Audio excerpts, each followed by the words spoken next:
গত শুক্রবারের আগের শুক্রবার এই মসজিদে আশেপাশে বোধহয় হাউজিংয়ে থাকেন কোন এক ভাই এসে আমাকে চোখের পানি মুছতে মুছতে বললেন, ভাই ৬,০০০ টাকা আছে আপনার মসজিদ কমপ্লেক্সের জন্য, সরি ৮,০০০ টাকা আছে, এটা টাকাগুলো নেন। তো আমি নিয়ে আমাদের সহকারীকে দিলাম। ভদ্রলোক বললেন যে আমার একটা ছেলে ছিল, সে ব্যাংকে বোধহয় টাকা জমাইছে বা কেউ দিছে, সেখান থেকে সে বলছে এটা আমি মসজিদ কমপ্লেক্সে দেবো ওনাদের। তো ও ৭,০০০ টাকার সাথে আমি ১,০০০ যোগ করলাম, এটা আপনি নেন। তো ছেলের কি হয়েছে? ও বলে যে ছেলে আপনার হাতে দিতে চাইছে, কিন্তু সে হাসপাতালে বেডে শুয়ে আছে। হাসপাতালে বেডে শুয়ে আছে ছেলেটা। কি হয়েছে তার? বলে যে ক্যান্সার আক্রান্ত। ৬ বছরের বাচ্চা, এবং সে লাস্ট স্টেজে আছে, শুধু মৃত্যুর জন্য অপেক্ষা করছি আমরা।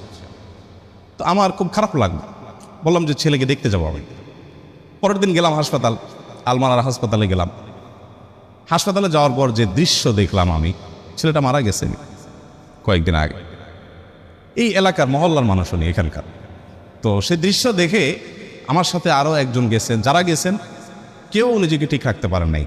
প্রত্যেকটা মানুষ কাঁদছিলেন, এত কষ্ট হচ্ছে বাচ্চাটার, মানে দেখার মতো কোনো দৃশ্য না। ৬ বছরের একটা বাচ্চা, কত বড় পরীক্ষা মা বাবার জন্য। আল্লাহ তাআলা আপনার বাচ্চাকে খুশি রাখছেন, ভালো রাখছেন, আপনি জুমা পড়ে গিয়ে বাচ্চার কপালে চুমু খাবেন, তাকে কোলে নেবেন, তাকে পাশে বসিয়ে আপনি খাবার খাবেন, খাবার তুলে দিবেন, বিকেল হয়তো ঘুরতে যাবেন, হয়তো তার পরীক্ষা আছে, কালকে পড়ালেখা আছে, তাকে পরামর্শ দিবেন। আল্লাহ আপনাকে কত সুন্দর একটা সাস্টেইন, কত সুন্দর একটা আপনার কি বলে এটাকে, ভারসাম্যপূর্ণ স্বাভাবিক একটা অবস্থা দিয়েছেন। এইরকম নেয়ামত যদি আপনি খোঁজেন, তো একটা ডায়েরি নিয়ে বসলে ডায়েরির পাতা শেষ হয়ে যাবে, কিন্তু আল্লাহ নেয়ামত লিখে শেষ করতে পারবেন না। একজন তার স্কিনে সামান্য একটি সমস্যা হয়েছে, জটিল কিছু নাই, স্কিনে মাত্র, বডির উপরে, এইটুকুর জন্য তার জীবন দুর্বিষহ হয়ে যাচ্ছে। হাসপাতালে যায় দেখেন কি কি নির্মম দৃশ্য, কি মর্মান্তিক দৃশ্য, তিনি কাতরাচ্ছেন হয়তোবা। আরেকজনের হয়তো সামান্য একটা নখ উফড়ে গেছে, তার ব্যথায় কাতরাচ্ছেন। আল্লাহ আপনার নখগুলো ভালো রেখেছেন।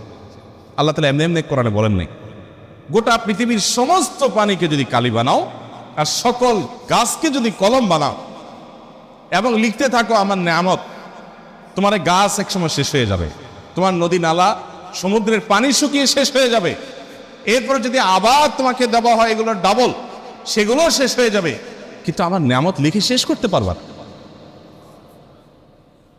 কেন একজন মানুষ বিপদেও আলহামদুলিল্লাহ বলবে? কেন? কি যুক্তি আমাকে বলেন।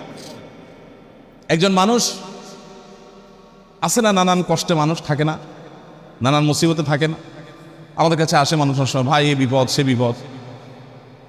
তা আমরা বলি ভাই ধৈর্য ধারণ করেন, বিপদেও আলহামদুলিল্লাহ বলতে শিখেন। কেন বিপদে আলহামদুলিল্লাহ বলবে বলেন? বেচারা রোড অ্যাক্সিডেন্টে তার পাওটা ভেঙে গুঁড়া গুঁড়া হয়ে গেছে, যাচ্ছিল জরুরি কাজে, চাকরিটা ছুটে গেছে এই অ্যাক্সিডেন্টের কারণে, আরো বহু ক্ষতি হয়েছে। আপনি অবস্থায় যে বলতেছেন ভাই সকল অবস্থায় আল্লাহ শুকর আদায় করতে হয়, আপনি আলহামদুলিল্লাহ বলেন, কি যুক্তি আছে বলেন তো? বেটা মরতেছে, আপনি বলেন আলহামদুলিল্লাহ বলেন, বলেন এই আলহামদুলিল্লাহ বলাটা যৌক্তিক না অযৌক্তিক? কেমনে যৌক্তিক? এটা মরতেছে, আপনি বলেন আলহামদুলিল্লাহ বলেন, আলহামদুলিল্লাহ তো খুশি চলে না বলবে, হ্যাঁ? এর থেকে খারাপ হতে পারত। This is the point.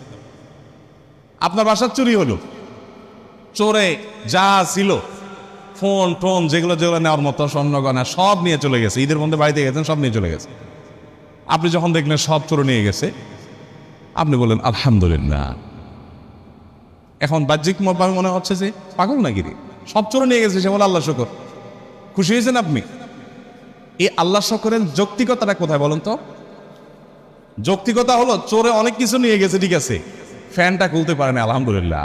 যদি ছেঁচড়া চোর হইতো, ছোট লোক চোর হইতো, যে বাড়িতে গেছে গ্রামের বাড়িতে সারা রাত ধরে ফ্যান খুললি বা সমস্যা কি, সেটা তো বাঙালি হিসাবে তত টাকা পাবো। আমার খাটগুলো আছে, হাড়ি বাতিলগুলো অন্তত রেখে গেছে, অনেক কিছু রেখে গেছে। অনেক চুরিতে এরকম হয় যে উপরে ছাদ আর নিচে ফ্লোর ছাড়া সব রেখে চলে যায়, এরকমও তো হইতে পারতো। আর চুরি না হয়ে যদি এখানে অগ্নিকাণ্ড হইতো আর আগুনে সব ছাই হয়ে যেত, ভূমিকম্পে সব মাটির নিচে ধসে যেত, তাহলে কি হতে পারতো? তো তার চাইতে তো আমি ভালো আছি আলহামদুলিল্লাহ। এই জন্য ইমানদার কখনো দুঃখে থাকতে পারে না। ইমানদার যদি ইমানদার হয়, দুঃখ তাকে স্পর্শ করতে পারে, কারণ সকল দুঃখেই তার কি আছে? সান্ত্বনা। আর বেঈমানের কি?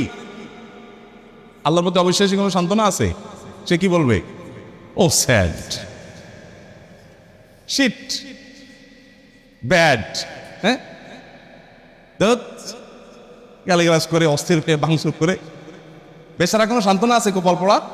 আল্লাহ এই জন্য কোরআনে বলেছেন যালিকা বিআন্নাল্লাহা মাওলাল্লাযীনা আমানু, এটাই কারণ যে ইমানদারদের এক অভিভাবক আছেন মহান আল্লাহ, তার সব রাস্তা বন্ধ হয়ে গেছে, সে জানে আসল রাস্তা এখনো ওপেন আছে, তাকে কেউ হারাতে পারে না, শেষ মুহূর্তে পর্যন্ত সে আল্লাহর কাছে সাহায্য চায়। সেদিন এক ডক্টরের কাছে গেলাম, প্রফেসর, সিনিয়র মানুষ, তিনি দীর্ঘ সময় আমাকে বোঝাতে লাগলেন বিভিন্ন বিষয়, আল্লাহ কিভাবে আমাদেরকে সৃষ্টি করেছেন। আমি তো সায়েন্সের ছাত্র না, মুগ্ধ হয়ে গেলাম শুনে, সুবহানাল্লাহ, কিভাবে সম্ভব আমরা যে খাবার গ্রহণ করি সেগুলো কতগুলো ধাপে মল হয়ে মূত্র হয়ে আমাদের শরীর থেকে বের হয়, তার আগের ধাপগুলো কি, কিভাবে এগুলো আল্লাহ রাব্বুল আলামিন এইভাবে সেট করলেন, এটা এইভাবে কাকতালীয়ভাবে হতে পারে না কোনো পরিকল্পনা ছাড়া। মলদার সম্পর্কে বললেন যে মলদার নিচে এখানে আল্লাহ যদি পিঠে দিয়ে দিতেন, বুকে দিয়ে দিতেন, তাহলে আপনি কিভাবে আপনার শরীরের আবর্জনাগুলো বের করতেন, কত কঠিন হতো। পারফেক্ট জায়গা আল্লাহ সেট করেছেন। আবার সেটাকে এমনভাবে আল্লাহ তাআলা তৈরি করেছেন যে মলমূত্র এমনিতে বের হয়ে যায় না, ওটা বন্ধ থাকে। আবার যাতে বের হওয়া সহজ হয় তার জন্য পানি যতটুকু প্রয়োজন মলের সাথে ততটুকু দেওয়া হয়, আঠালো পদার্থ তৈরি হওয়ার ব্যবস্থা করা হয়, না হলে এটা ছিঁড়ে যাবে, ফেটে যাবে।